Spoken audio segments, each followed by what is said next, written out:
Good afternoon, everybody. I'm Josh Zamzows, one of the co-CEOs of Zamzows, and I'm here with Greg Scheider, who is to say that you're a senior leader would be an understatement. You've worked nearly every job in the company, and we're going to just talk about some thoughts about customer service and some things that you've learned over the years as a way of sharing some of these things with the folks. And I think for a lot of the newer employees that might not recognize you yet, let's talk a little bit about where you started with the company and when and how things progressed.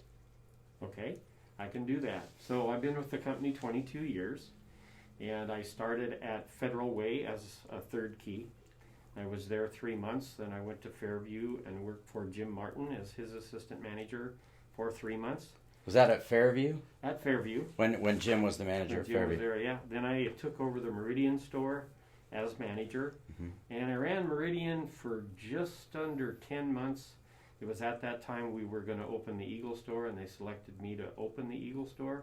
So I was the first manager at Eagle back in like 2000, something like that. Yeah, a while ago.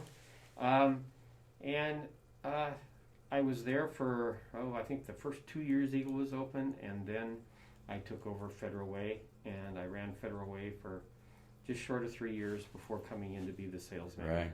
But before you ever did that, you worked in some retail before that. Yeah, I worked in retail during college, and I've been running stores since I was 22. I have a total of 3 years out of retail my whole working life. So to say I've done retail, right, that's true. Right, I think that's plenty.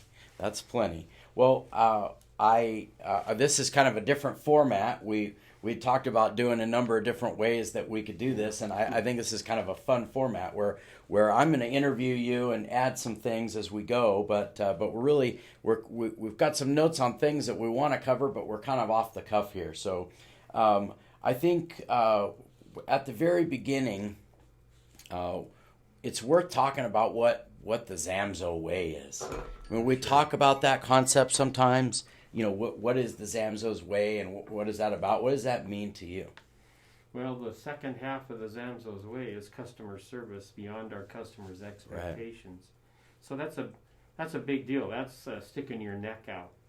And what prompted this discussion with you was thinking of how many new employees we have who may have this their first retail job, right? And they haven't really ever been exposed to this or talked about it. So when you have a stated way like we do, you have to make sure you do it right. Right. So the idea that all of our employees know how to treat people, it's really boils down to that. Yeah. It's how to treat people. Right. And if we do that well, number one, we are helping them, and as we have been saying now for years, our job is to make our customers successful. Right. If they're successful, we're going to be successful because they trust us and they'll come back. Right. And they make friends. Yeah. People exactly. want to shop where people are friendly and consider them friends. Exactly. So I think that's a really good place to start. So there's some tricks to the trade, so to speak. Things that you can do even if you're a brand new employee that help us, have the customer feel that way. And I always, when I think about things that you've taught over the years, I always think about it's the first greeting when they walk through the door, and oftentimes that's at the register. Right. Whoever is running the cash register has that first opportunity. So let's start there with, what does the Zamzows way of customer service have to do with being a cashier? What kind of things do they do? Well, when you think about it, a cashier, especially with our registers that are in the center of the store, which is the majority of them, they are the first person that a customer sees. Now, if they're not tied up with a customer, they're going to welcome the customer and with a smile and like you were greeting a friend, Right. And instead of saying, "Can I help you?" just to say, "Hi, how are you doing?" Now, there's a few of those stores that don't have the registers at front. They're kind of back behind. They still have to do this, right? In order to. And it's hard because when that happens, it's from the side and the cashier may say, "Hi," and the people are, like, Right. where'd that come from? So it's more of a challenge that way. Right. So the cashier is often the first person they see and the last. Right. So they can be welcoming, and that's good. People like to be noticed, they like to be recognized, and they like to be respected. So by Right. doing that, the cashier is very important in doing that. Yeah. As the last person they see, if they've had a good experience with everybody else in the store, then they just reinforce it. Right. A good eye to eye, thank you for shopping with us and hope to see you again. Right. The other thing I love when cashiers do is, even if they're busy or if they're stuck on the spot, they really can't leave because of how busy you are. Sometimes it's helpful just, assuming you're not actively helping someone, but it's helpful to say, good afternoon, can I point you in a direction? Are you? We're looking for cat toys. It's right over there, or straight back for crickets, or whatever, as a way of making. It's a way of helping them be more efficient. Here's the best way to get to where you're going. I like the idea of what can I help you find, or what brings you in today. Right. Don't give them a chance to say yes or no to you. That's a really good point. Asking that open-ended question. But what brings you in today? They'll tell you. Right. They came in for a reason. We have to remember that. Right. We're not going out and soliciting business. I had a job for time between retail where I had to go in-home and sell. And let me tell you, that is way different because you're imposing on them. In this case, they have a lot of places they can go to shop. Right. And once they choose you, you want to make sure they have a good experience and you give them a reason to come back. Well, I also think there's, especially with the radios, there's a great opportunity to simply get on the radio and say, hey, I've got a customer who's headed down and she's got a dandelion problem. Could someone meet her over there? Exactly. Almost like the quarterback of the floor. And that's a really good point because the radios are a great tool for us to be able to serve the customer better by doing exactly what you just said. Right. So we've had a lot of employees over the years, and a lot of them have helped us kind of create the pieces of what do we consider to be customer service. And one of our employees at one juncture brought you this article that talked about some tips for what the article they found talked about lineology, kind of the study of taking care of people in a line. And I know we've dropped our papers here on the ground, but let's talk about some of the things that amount to service when you got a line there. Okay, so the biggest thing I think is the undivided attention with that customer that you're helping. Right. The question, did you find everything?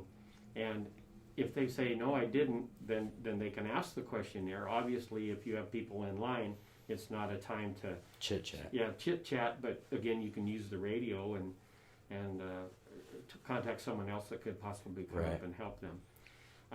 And then there's a point where maybe they're using their credit card or whatever. You can just say to the people that are in line, thanks for waiting. I know it's taken a while, but to establish that eye contact and acknowledge them too. Then they know you're concerned about the fact that you have a line. Yeah, that's really an important. I also sometimes you'll have someone, they'll call for help, but the other people in line don't know that you've already called.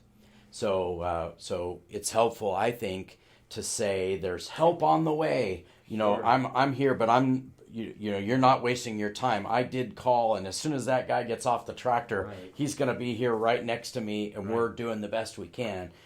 Just reminding them of, I called somebody. We're helping. We're helping trying to get this thing sped up. Mm-hmm. I think more than anything, if you just acknowledge them, that matters, rather than just ignoring everybody else. Right.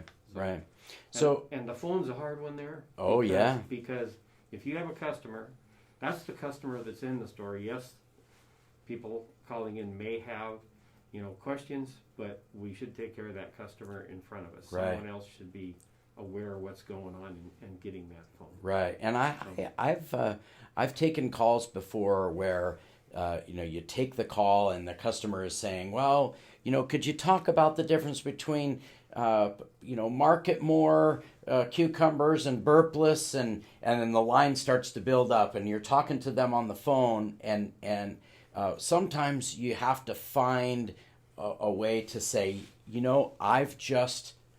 a line has piled up here.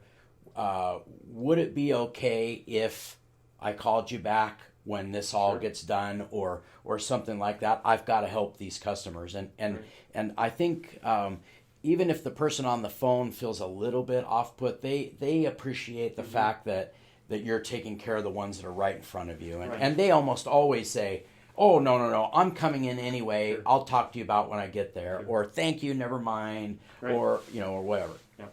Sure. So let's move on from the people at the registers to what we call freight now. There used to be warehouse, but now it's kind of freight staff, and they kind of have a role, but it's not always perfectly clear. I mean, they're putting stuff away, but they're also helping.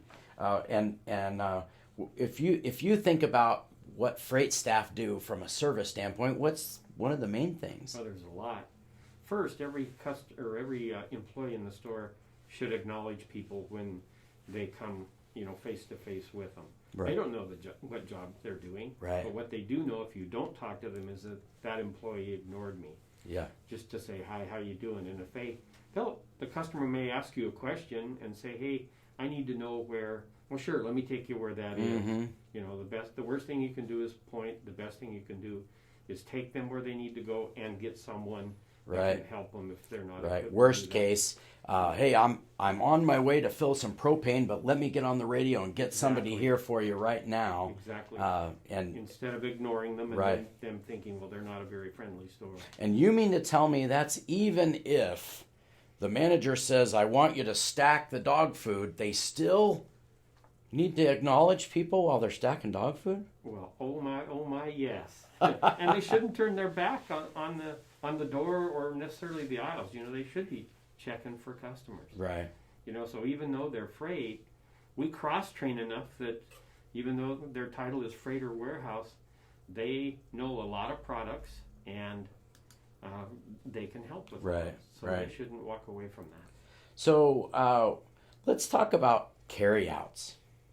And how that works, and that the soft touch that's kind of involved. Well, there isn't that many stores in this valley that do carryouts, and I want our employees to know that it's really not an option. Right. We should say, I'll get this for you. And if they say, no, I can get that. Well, tell you what, I'll get it here, and you can get it out of the car at home. But that's what we do. We carry this out for you, so I got this. Right. And sometimes very few people will not, they won't fight you much longer. Right, and I've had them where they they're great big men, for example, and they look and they smile and say, I got it. I don't need your help. You can say, well, at least let me follow you out and bring the cart in. Sure.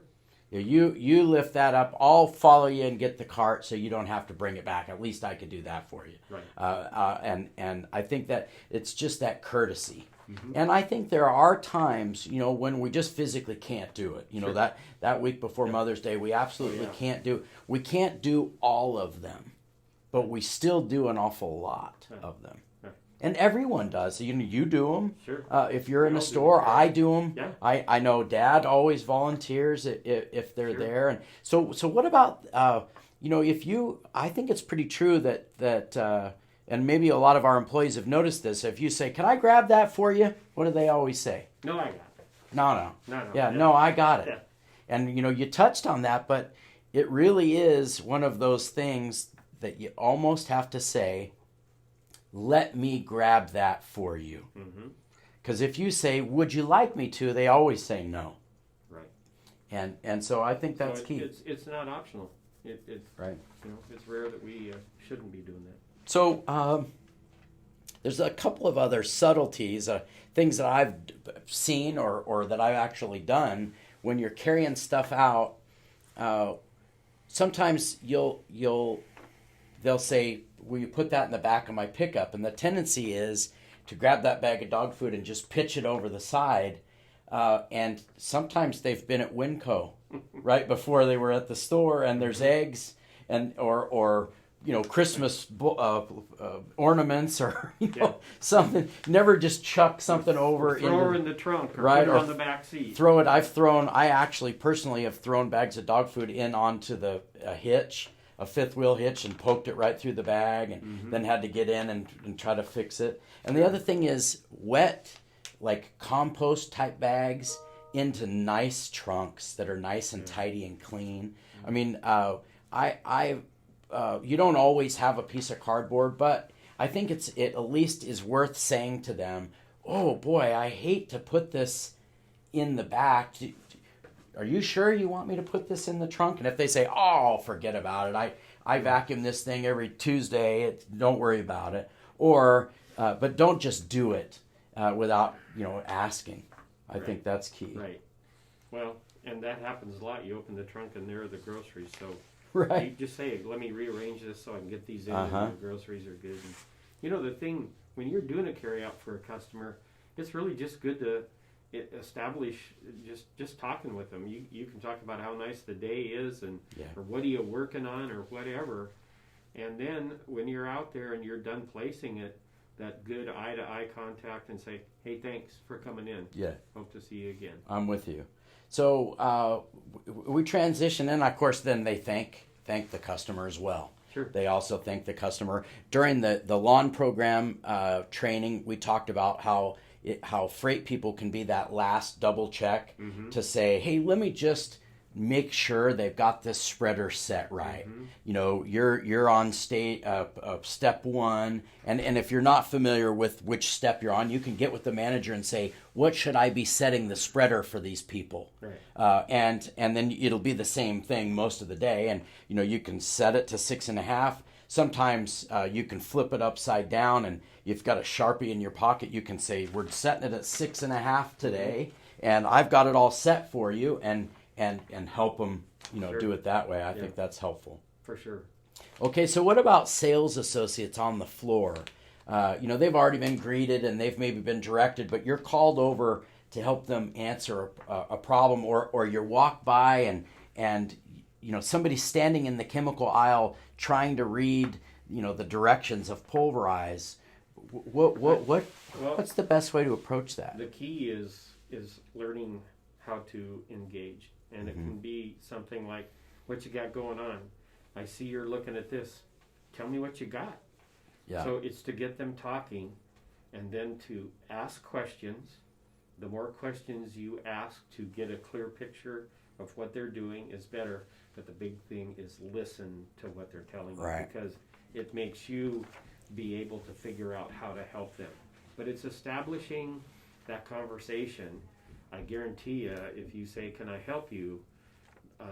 A lot of people will say yes, but there's a lot that will say no, we're just looking. When, again, we talk about they're here for a reason. Yeah. They need help. Right. It's just, you just got to kind of break that it's barrier. A habit. Yeah, it's a habit for them to say, no, just leave me alone. Yeah. I don't know you, you're a stranger. Just engaging them. I love that question that's not related to what they're doing. So, if they've got a dog in the cart and they're looking at the pulverized label, if you come by and say, can I answer questions for you about pulverized? And this is definitely a do as I say. This is constant practice, because everybody, you do it and then you say, that probably wasn't the best approach. You just do it to be friendly. But what I've found is if you walk by and say, is that a mini golden doodle or a poodle? I've never can tell the difference, or whatever it is, or tell me what kind of dog this is. And when they say, so Pekingese, I've never seen one with curly hair, or whatever it is. Breaks like the that. ice. What's this dog's name? Yep. I got to know this dog's name. Then here they start talking about the dog and whatever, and then the question is, looks like you're chasing some weeds today, and they say, oh yeah. Then the conversation is open. Exactly. But it is. Then it depends on our knowledge and our expertise in making sure they get the right thing. Yeah. Can I ask you, where did you get those boots? I've been looking for boots like that, and I can't find them, or whatever it is. Right. Not genuine things you want to know, Sure. not BS. But okay, so where does it fall into the service aspect if you don't know the answer? You want to provide the best service, but what if you don't know the answer?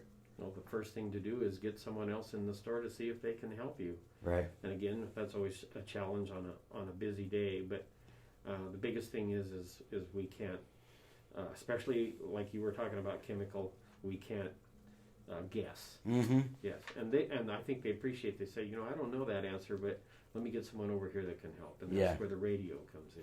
Well, and I think we talked about it in training last week quite a bit. The reality with a lot of these things is it can be overwhelming. If this is the first few weeks that you've worked, you might start hearing discussions about goosegrass or crabgrass or quackgrass or nutsedge or and it can feel way overwhelming. But the reality is it's not as complex as you think, and these things do repeat a lot. Right. And so if early on, if you engage and you say, they've brought in a sample of grass and you're not qualified to help, it's easy to say, hey Ken, will you come up and help them? But what I'm suggesting is if they lean in and say, if it's all right with you, Ken, I'm going to listen in. Mm-hmm. I have a feeling I'm going to need to know this one. Sure. You'll be amazed at how helping him, listen to him describe it, or Jim Martin or Matt or whoever it does, that customer will leave and another one will come in 10 minutes with the exact same problem. And you might say, Ken, would you come over? I think I've got it, but I just want to make sure I don't tell them the wrong thing. And then once you do it right, then you're saying to yourself, wow, that was really fun because I actually helped them. Right, and that brings up a point. The cashier may never do that, but what makes a cashier feel good, is the fact that they know that they treated the customer well, and as a result, the customer treated them well, and that's rewarding. Right. What you're talking about, it really does feel good to know that you helped somebody solve a problem, and it's fun when they come back in and say, hey, I was in, and I talked to you, and since you helped me, I want to talk to you again. Right. That's a rewarding job at that Well, point. I'll call her out. She'll be embarrassed that I call her out, but Stacia over at State Street is so good at making this connection with the customer, and even if she can't break away to help, she remembers their dog's name. And some of those things like that. And it's the reason why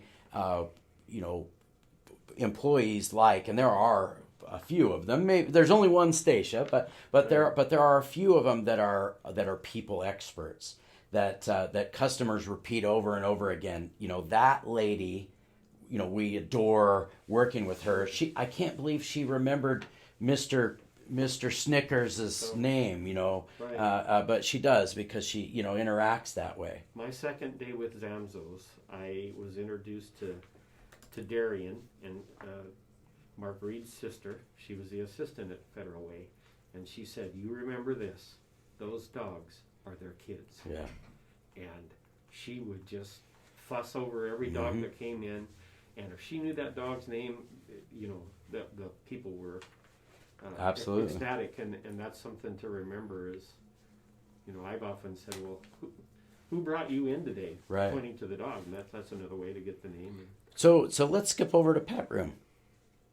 So what, how does this apply to people that are in the pet room? What a challenge we have right now because of our undertaking of Zamzows. Mm-hmm. Quite often we have the pet room person that is really the knowledgeable one, and right. different people in the store, employees may have, their interests and are partially trained because it is their own interest and all of that. But the thing I see the most in stores with pet room people is, yes, you get in and you're helping a customer, and that's great, but you kind of got to be really aware of what's going on because there's other people waiting and needing things, and you may or may not take them in order, but if you were on the radio and just real quick say, I'm getting really swamped back here, could someone get back here? Well, then the manager or assistant or the MIT's listening and say, on my way back, or call another employee to go back and help. I think that's the biggest thing, that they can do to try and cover as many as the people coming in, because thankfully Zamzows is working. Yeah. And we're getting a lot of people in to see the animals and consider buying them. And I think there's almost, there can be, because it's specialty type of knowledge, there's less people that know. You might have somebody who's interested in buying a corn snake, and there's nobody else in the store that really can help them with that. And then somebody who also, is considering a leopard gecko at some point, but not right now. And it almost becomes one of those things where you say, okay, you might have them both right there, and you say, okay, so you're thinking about it, but probably not today, but you're thinking about right now. Could I take your number and call you back? I don't want you to wait, and I'm really the only one that's going to be able to help you here. I just don't want you to stand around waiting. So I could reach back out to you, or if you're patient, I think we'll be done in a couple of minutes here, but at least know. Or they lean in, and you're helping right, both of them at the same time. Right, and the other thing about the pet room is to say, well, there's somebody needing crickets. That's a quick call. If you're in the middle of selling, a reptile or a bird, get the people back there that can help the customers for things that don't take all the knowledge that our pet room manager has. Right. So they just got to really be aware. It's eyes in the back of your head. Yeah, it's just being, step back and see what's going on and call for help. And I think sometimes you're up on a ladder, you're trying to get a coolie loach. There's other people there, and you're saying to yourself, I'm doing my job. Mm-hmm. I'm getting this coolie loach, and there's more customers than I can handle, and that's not my fault. But what we want you to feel is a sense of responsibility for that area. Not that you would do it, but that you would get help. Right. Sense of urgency, to get to those other people. So what about propane, Greg? What about just simple act of filling propane? Propane's a great place to have a conversation. Takes a while to fill the tank once you get it going, and you're both standing there. Some people are going to go over and talk on a phone or go 25 feet away and light a cigarette, and you tell them another 25 or whatever. Right. But you talk about barbecuing. Yeah, got people coming over. Yeah, how's the lawn looking? Mm-hmm. Oh, really good. I use your lawn program. Oh, good. Got a dog? Well, yeah. Do you feed our food? Right. Well, no. Well, our lawn program's pretty. Your lawn looks good. You should. Why you should feed our food? First, it works, but it's good for you can have dogs and have them right on it. It's just again asking questions, carrying on a conversation, and when I was running Federal Way, I had two people that were so good at that would come in, to say, okay, he's got 4.7, but let me show you that dog food. Right. And they would try our dog food. What about, sometimes you see somebody that, it's 105 and they're getting their propane, but they've got the kids with them and they're going to be out running errands and they're going to put this, some of those customer service things are the things we ask on their behalf. For their safety. Right. Yeah, exactly. Right. You're not going to leave that in that trunk very long, are you? I just wanted to be sure, because sometimes you have people that say, I didn't even know it was metal. I thought it was okay. Yeah. You mean that thing? Or it's rolling what around. Will happen? Well, the gas will expand and it's going to blow propane all over inside your Tesla. Right. And they don't know that, right? And or they're going to just set it in the back of an old pickup, rolling around, like a bomb. Right. So those things, those conversations are ones that you have, on behalf of service. Just you care about people. Yeah, for sure.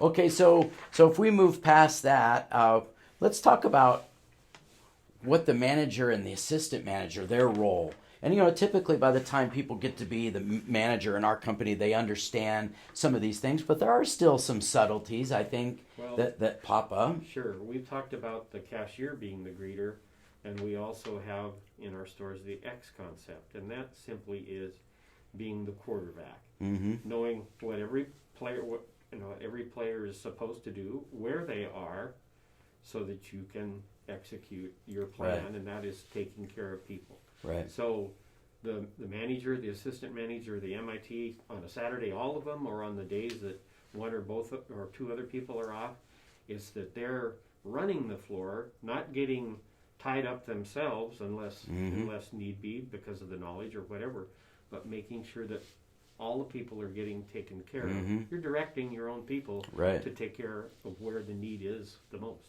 Yeah, I think about, my mom always used to say to me, never, put anything on broil in the oven and shut the door, right? Now, wait a minute. We're talking customer service, Right. not cooking. But you could use the analogy of hot grease. You've got bacon on the stove. I think the managers in our stores, we've got a lot of other responsibilities. They have orders to do and other things like that. But I think the very best managers in our company treat it that way, that they might go back to the office and start on an order, but they, about every 2 minutes, they're stopping and they're looking. Maybe they wander out and, is everything good? Okay, no, I'm not 9 deep at the register, or there's not 6 people waiting for leopard geckos or whatever. There's never that time for the manager to disappear. Those projects that require complete attention, they have to be done before or after. Well, that's true. Or someone else can take the X, but you don't Right. vacate that position unless you just don't have the manpower. Right. So, what about they're also the ones that keep the shelves full, faced and fronted, that not physically do it, but they're the ones that make sure that if there's dirt, somebody tracked mud all through the front, or the mats are dirty or whatever, they're the ones, or the bathrooms, they're just floating around making sure that the customer experience is done. well, you make an impression. Your store either makes a favorable impression or it makes an impression that's not so good. So Right. it's every employee's responsibility to make sure that the store looks good and is taken care of. And if you see something on the ground that needs attention, or a sign's down or whatever, just because it isn't your section on AORs doesn't mean Right. you don't take care of it. Right. You're doing this together. You're taking care of a facility that is seen by the public, and that's important. Right. I think the especially the assistants and the MITs, for them to understand on a Sunday, if they're on the X most of the day and the other stuff doesn't get handled as well, that they've done the right thing. They've made sure that the customer got taken care of, that nobody left frustrated because they couldn't get help, even if, the rest of the stuff didn't get done until after the doors got closed. Sure.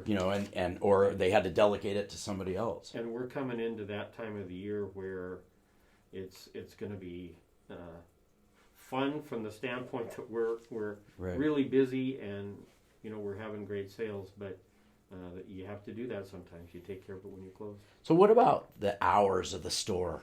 As we're getting close to wrapping this up, what about, what we call the soft open? How from a service standpoint, how do we handle those kind of things? Well, we'd always done that. We'd always done a soft open. You have the drawers in, early, and the doors are unlocked, and, the gates may be part way open, and if somebody wanders in, generally you can take care of them. And that's just good customer service because you're helping them early, before the store Right. hours. And it's important. You don't leave the rope across or the gates across until opening Right. if you're ready. And it's the same way when you close, that you don't kick everybody out of the store because at 6 o'clock you let them finish shopping. And I can, there's so many times you're at the door and you're letting people out, and somebody comes up and says, I really need a bag of dog food. Yeah. And I think our employees have to understand that, especially during our busy time of the year, which is coming right now, that they're going to say, yeah, go ahead. Mm-hmm. That's fine. Customers remember that. Yeah, absolutely. And employees have to be prepared for that. They, the worst thing you could do is have a bad attitude and say, oh, shoot, he let someone else in too. I want to get out of here. Just know that's going to happen the busier we get. Right. And plan on it. Right. So I wanted to take a moment just, to me, there's opportunities to go above and beyond, but they can also be stumbling points. One of my favorite things to do is if a customer comes in and we don't have something yet, we're out. I hate to just say we're out and I don't know, but one of my favorite things to say is, can I reach out to you the second we get it? And I'll take down their name and number. The key thing is, if you go above and beyond to do that, they're going to leave feeling impressed, but they will be extra disappointed if you don't follow up. Correct. So if you make that gesture and don't follow up, you would have been better off just saying, yeah, we're out, right, and never offering. And so I actually will take a picture. I'll write the phone number down. I will take a picture of the phone number so that I don't accidentally lose it. I'll take a picture with my phone, and then I will make a note. And if I do it, I guess this lets the cat out of the bag. If I do it on your behalf, if I say, hey, Jim, this customer is going to reach back out to you. Will you call them when you get straw in? I'll put a note in my phone to call this woman and just say, hey, did we ever get back to you on the straw? Just to kind of make sure that we did. And what I know is, if we told them we would, and we did, and somebody calls to follow up just to make sure we did, their mind is blown. Yeah. I mean, they're locked in forever. It's just little things like that can really make a difference. The other thing, we know, or we hope that Earpley is somewhat accurate, but we have the ability to look on that item and see if another store has it, and then offer to call too. Mm-hmm. Yeah, that's a great point. If you're at the Franklin store and they don't have a pH kit, can I call really quick? Are you headed anywhere near any of the other stores I could call to see if they have a chicken coop, or if they have some lay pellets, or any of that kind of stuff. The important thing is, if it says they have it, you better make sure they have it with that call. Right.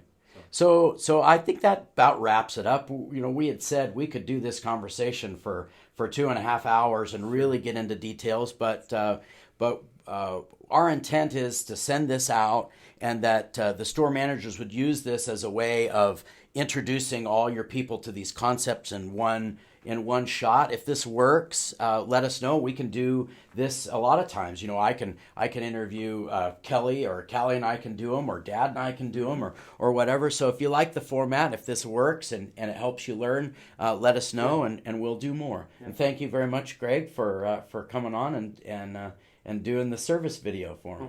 Thanks. I enjoyed doing it. All right. Thank you so much.